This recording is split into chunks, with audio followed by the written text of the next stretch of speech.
আমাদের জীবন্তী বাজার সংলগ্ন এলাকায় আমাদের আজকে পথসভা ছিল। আমাদের জানেন আপনারা যে আমাদের চতুর্থ দফার মধ্যে আমাদের 13 তারিখ আমাদের লোকসভা নির্বাচন আছে। সেখানে আমাদের প্রার্থী সোমনাথ পাল, আমাদের 9 নম্বর বোতাম, সেখানে আমাদের এই নিয়ে পথসভা একটা ছিল, সেখানে আমি এসেছিলাম, সেখানে পথসভায় অংশগ্রহণ করলাম এবং ভালো লাগলো। খুব জায়গাটা খুব ভালো জায়গা এবং এখানকার মানুষজন এখানে প্রচণ্ড সাড়া পেলাম।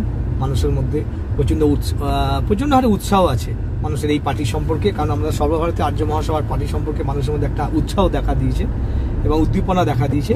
আশা করছি আমরা ভালো রেজাল্ট করব।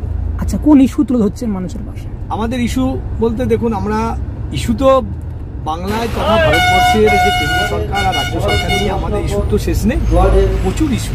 এবার আমরা ধরুন সেখানে আমাদের মূলত যে ইস্যুগুলো খুব মারাত্মক আকার নিচ্ছে সেটা হচ্ছে শিক্ষা, তারপর স্বাস্থ্য, কৃষি যে অবস্থা দেখছেন, তারপর সংস্কৃতি সভ্যতা, তারপরে পরিযায়ী শ্রমিক তারা বাইরে চলে যাচ্ছে, তারপরে আমাদের বিড়ি শিল্পের যে বিড়ি শ্রমিক যারা আছে তারাও ঠিকঠাক সঠিক দাম পাচ্ছে না, তাদের শ্রমিকদের যে মূল্যায়ন করা উচিত সেই মূল্যায়নটাকেও করছে না। এগুলো আমাদের মূলত বিশেষ করে এই ইস্যুগুলোকে আমরা এখন তুলে ধরছি।